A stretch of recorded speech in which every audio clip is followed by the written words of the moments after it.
Bonjour et bienvenue dans cette nouvelle vidéo d'introduction à l'économie. Aujourd'hui, on va voir les agrégats économiques, le PIB et le PNB. Donc, dans cette vidéo, on va voir la définition déjà des agrégats, on va voir le PIB et le PNB et on va voir les méthodes de calcul.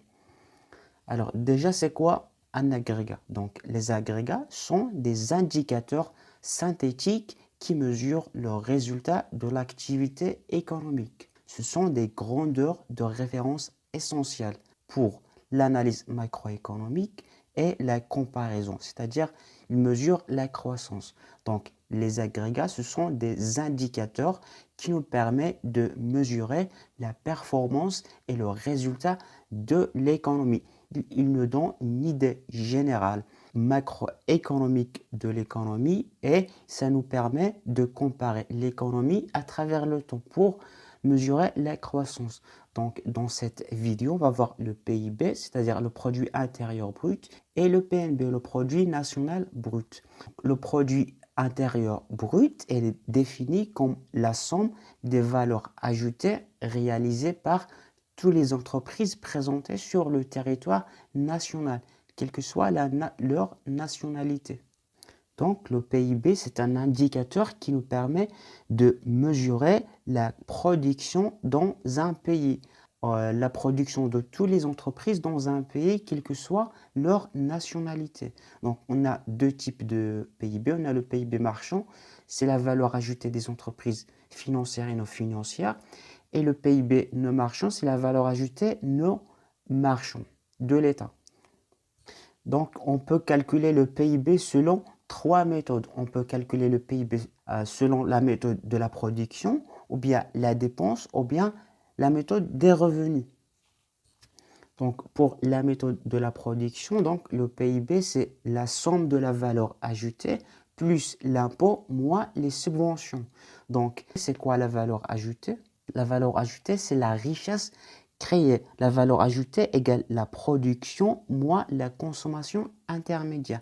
Par exemple, une entreprise qui fabrique des ordinateurs, on va prendre la somme de sa production moins la consommation intermédiaire, c'est-à-dire l'ensemble des coûts, c'est-à-dire la rémunération des salaires et les coûts des matières premières, les coûts des loyers. Et donc, tous ces coûts, c'est de la consommation intermédiaire. Donc, on fait la valeur ajoutée, c'est la production moins la consommation intermédiaire.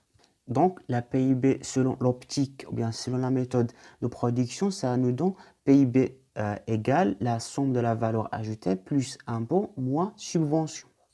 Deuxième méthode, c'est la méthode des dépenses. C'est-à-dire, donc, là, le PIB égale la consommation plus G, c'est les dépenses de l'État, plus l'investissement, c'est l'investissement des entreprises, c'est-à-dire la consommation intermédiaire des entreprises, plus les exportations, moins les importations.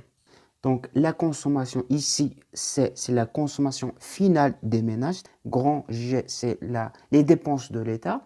I, c'est les investissements des entreprises. X, ça veut dire les exportations, moins les importations.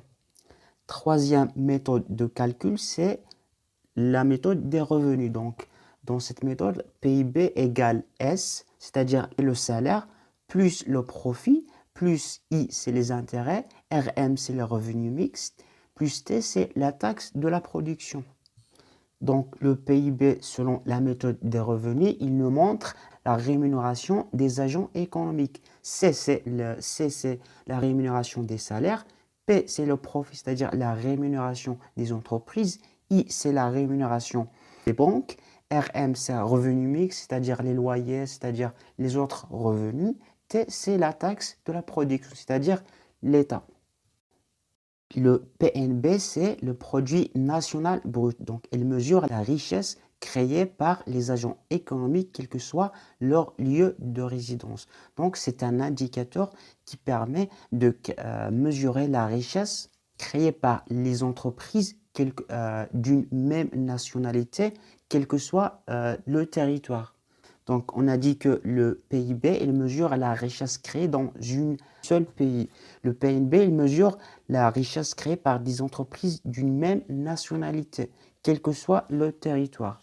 Par exemple, le PIB marocain, il va mesurer l'ensemble des richesses créées par les entreprises qui opèrent au Maroc. Par contre, le PNB marocain, il mesure l'ensemble des richesses créées par toutes les entreprises marocaines qui opèrent au Maroc et les entreprises marocaines résidant à l'étranger.